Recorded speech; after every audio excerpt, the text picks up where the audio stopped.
room all the time. You can't even speak to this guy. Wow. You know what I'm saying? That's so not healthy. Oh, yeah. Oh, man. Damn, Jay. So what's the future? Oh, man. Damn.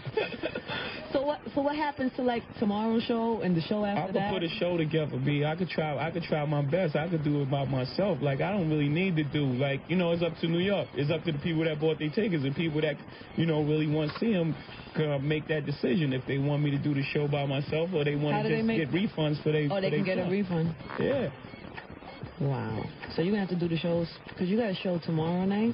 We got 3 shows. I mean, this is supposed to be the best thing in the world. 3 sold out shows in the Garden and 5 New York shows. I mean, that's just There's no way possible that this is going to be fixed. And I can't. I can't do it. I can't do it. I mean, enough. I can't do it. I mean, it's in St. Louis. If this was tonight, you know, I'd be like, okay. But this, first of all, is my hometown, so I'm tight. Right. You know what I'm saying? I'm tight. I see. Right. So, second of all, this happened in St. Louis for no reason. First of all, let me explain to you about St. Louis. The lighting cue that was missed was 2 sets back. Like, he had a set. They missed my cue every night. They missed my cue on the opening, when I had my hands folded. That was my money joint. Right? They was late on my cue. I could have left. I mean, but so what? Right. So what? You don't leave. Right. First of all, a lot of people don't really understand that. They don't know that you missed the lighting cue. What are you talking about? Right? So the cue that was missed was 2 sets ago. So that had to be all premeditated. Like, then I do a set, then he do a set, and then he runs off and screams at the light. Is this the reason? Shout out to Gary Westcott. I mean, sorry you had to put up with all that. Is this the reason that, because I know there was a show in Connecticut that was canceled. Yeah, because he wanted to get a new lighting guy. So you had to cancel the show. We had to cancel 2 shows. We had to cancel Milwaukee, and we had to cancel Connecticut. You guys are never going to cancel St. Louis. And we canceled, I don't know exactly how true that is or what exactly happened, but R. Kelly's people are downstairs. We're waiting for him to pull up in a minute, and we're going to talk to him and find out what happened. Oh, man, damn! What a night. This is bananas. What a night, New York. I can't imagine, like, what was going on backstage. I mean, Jay told us that. From the dressed up fella to join me for the official Best of Both Worlds after party. Special invited guest. So you good in there, homie? All right. I'm good in there, just rocking with you. Security downstairs told me R. Kelly just walked in the building, so we're waiting for him to get upstairs. Find out what his response is to all of this? I mean, just find out where he's at. What happened? I mean, how he feels about what Jay said, how he feels, you know, why he left. That's why I love a story, because there's always 2 sides to it. No, there's absolutely 2 sides to it. So, you know, we're going to find out what he's talking about. So while R. Kelly makes his way upstairs and into the room, we're going to play a joint. I figured this was... What a night, man. R. Kelly has just came in. He just sat down. He's got glasses on. Is the camera on? Is this your people? You want this? That's my guy. Okay. You need headphones? Put them on. You okay? Good. We're hearing rumors that a hospital, you're in the hospital or something. Are you all right? Yeah, I'm good, man. Just got sprayed with some pepper spray in my eyes. I had to go to the hospital to get it drained or something. You got sprayed before you left or after you left? This was when I was going back on the stage performing. Wait a minute. You got sprayed before you got on stage? No, I was going back on stage to perform the night after I had left off stage. Let me just... Is it any way we can just cut my music, please? Oh, yeah, I'm starting to hear music. Yeah, turn it off. It's all good. Whatever you need. Thanks. I know this is a touchy, I know this is a big deal and a very crazy situation, so, you know. It's all good. It's not that big. The situation is this. First of all, before anything, I know you guys may not want to hear this, but I apologize to New York, and I apologize to my fans for the show going left the way it did tonight. That was certainly not my intentions to make the show go left. Mm-hmm. I love performing. I don't care who I perform with. Mm-hmm. I'm very secure in who I am. I've been in this for 15 years. Mm-hmm. And I'm still successful at it. I feel at the top of my game. I feel real good about that. I have no incentive. I have no motive, no reason whatsoever to be, first of all, jealous of Jay-Z. Mm-hmm. I'm a fan of Jay's. I'm going to always be a fan of Jay's. Mm-hmm. I'm a very positive person. Anybody hear my music, they know that. I am not worried about Jay-Z on stage, R. Kelly on stage, him doing better than me. There's no way that Jay-Z can do better than me. There's no way that I can do better than Jay, because for one, Jay is like a tennis player, I'm like a golf player. And we're both at the top of our games. That's what makes up the best of both worlds in the first place. There's no way that there can be any type of competing for my end with Jay-Z. Because I'm going to keep it real with y'all. Some shows I've ripped. Some shows Jay's ripped. I expected what I expected here because this is his home. That's the way it's supposed to go. You know, Michael Jordan, back home, the same thing, you know. 99.5 point whatever's left of my shows at home is the same way. On my phone side. Somebody please with the phones. Oh, that's your phone. Well, okay. My phone's blowing up too. Yeah, I'm sure. I'm sure. But I ain't answering it. It's just because, you know, people, when you answer the phone, ain't none but people that's going to just add negative drama to it. And I like to keep it naked and keep it the truth.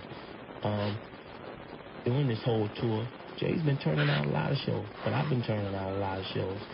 You know, it just depends on what your market is. Everybody know that. But tonight had absolutely nothing to do with Jay's getting a better response, because I said earlier, I expected it. He's at home, and I know what Jay, I'm 15 years deep in the business. I know what Jay is at home, right. You know. But with this show, when we first came out, as you said, I heard you earlier, you know, and you were saying we was rocking and everything. I mean, Mary said that everything was rocking, and she was right. It was jumping off, you know. Nobody, I felt good. From the crowd, we couldn't tell there was any kind of problem coming, or that even when you left, I didn't, like, I was like, what did he say? Right. What happened? Exactly. Like, I didn't know what. We didn't understand it. Right. If you guys just, you know, you guys here and all my fans out there that's listening, if you guys just take a minute, just a second, and go back 15 years, I have never just stopped a show. I don't care who I've been on the stage with. It may not be the best of both worlds, but I've been on stage with many of people. Right. And I've seen artists come out and get way more response than me on some shows. But I'm not about competing with people. I love music, and I love doing what I do. So what happened? Well, what happened is when I came out, first of all, I was threatened earlier prior to that, you know. Don't come to Madison Square Garden. Now, this ain't my first time being threatened. You know, I've been threatened before. What do you mean threatened, on the phone? Or? Yeah, on the phone. Yeah, on the phone. And I've never been, you know, scared of anything but God. You know what I'm saying? So I came anyway. And but I did let my people know, I let my lawyers know, I let my business manager know, and a couple of people that's close to me that I had gotten threatened. What you think I should do? Was this an anonymous threat, or was this somebody that you know? It was a private call on my phone. Nobody that you knew, just don't come to the garden. Nobody that I knew. Something's going to be threatened. Anytime I've been threatened on the phone, I didn't know who it was, you know what I'm saying? But it happened, but I came anyway because I really wanted this show to happen just like Jay, just like everybody else. But I don't know who Jay travels with. I travel with 3 kids of mine. I got 3 kids. I got a wife out here with me, you know what I'm saying? And they were with me. They at the show. But they come out on happy people, you know what I'm saying? And doing me and Jay's part, I saw a guy looking real hard at me, you know what I'm saying? And I said, okay, it's New York, it's hard, it's all good, you know what I'm saying? But I went back to the left, came right back to the right, and during that time, dude opened up his coat. I can't say the guy had a gun.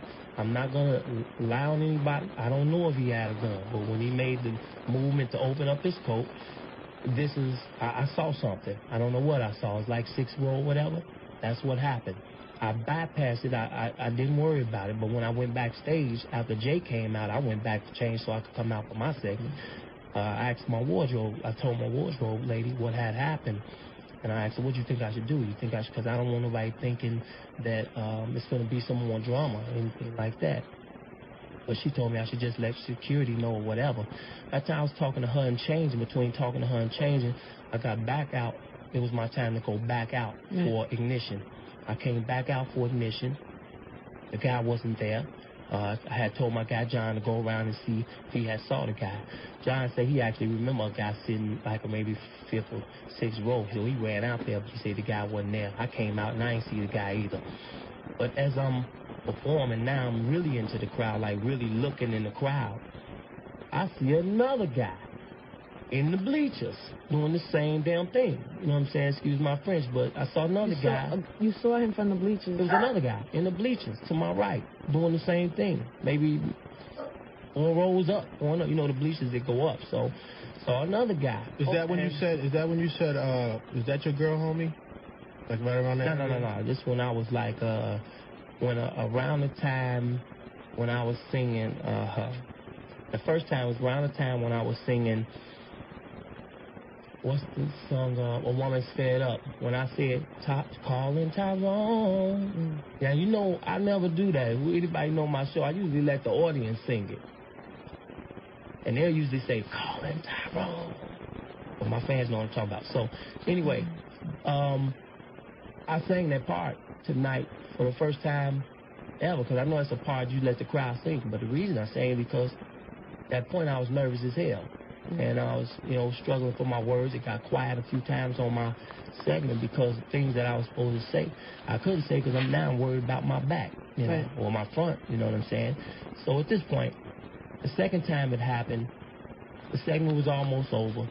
I went backstage, you know, I ain't gonna lie, I was crying, I was upset, I was pissed off, and I called my production manager, Chris. He called Durham McDavid, which is my business manager. I told him what was going on. They sent security out, this, that, and the other. And by the time I got through crying and going through all the whole thing with them and snapping, man, you know, they was telling me, you know, it'll be cool. I said, no, it ain't cool unless y'all go find that guy. You know what I'm saying? Or find those guys or whatever. After that, I went back on stage out of being desperate because Jay had just came off and the crowd was just sitting there. So I snatched the mic back. I went out there. I was crying. I was upset. And I simply told my fans, I love them and I thank them for supporting R. Kelly. But we're in a situation with something like that where, you know, somebody flashed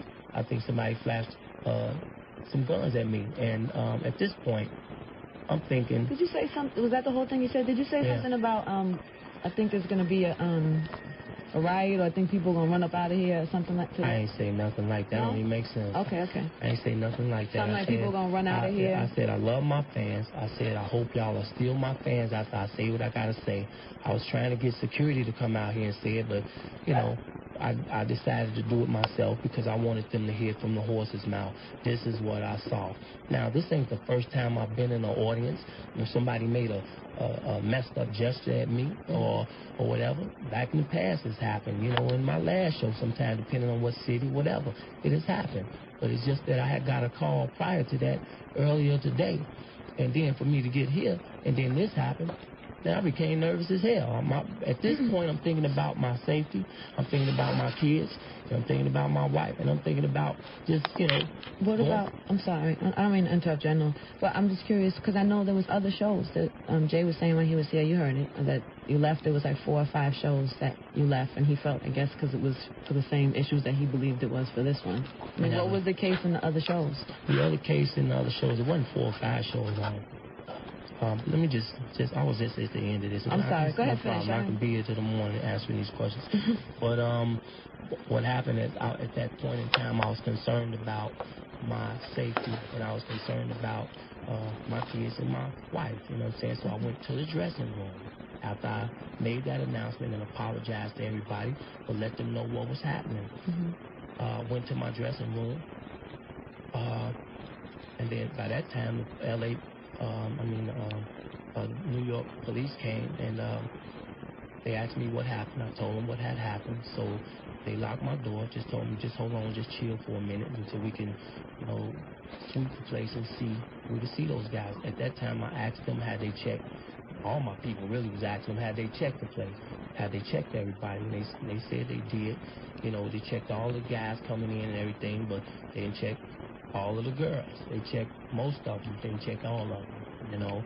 And at this point, I became even more concerned, you know what I'm saying? Because anybody, let's be real, can carry a weapon. I know where I come from. Guys can get their girls a weapon and bring it in, whatever. I don't know. Did I ever see a gun? No, I didn't. Did I see somebody just like they had a gun? Twice. And that I became concerned about my safety. So at that point in time, lawyers was back there, everybody, because just like Jay or anybody else at this point, your lawyers and everybody else going to be concerned about your well-being and notify the cops or whatever. I was done for tonight. I was done. But when Jeff Sharp, which is the promoter of the tour, came back there and told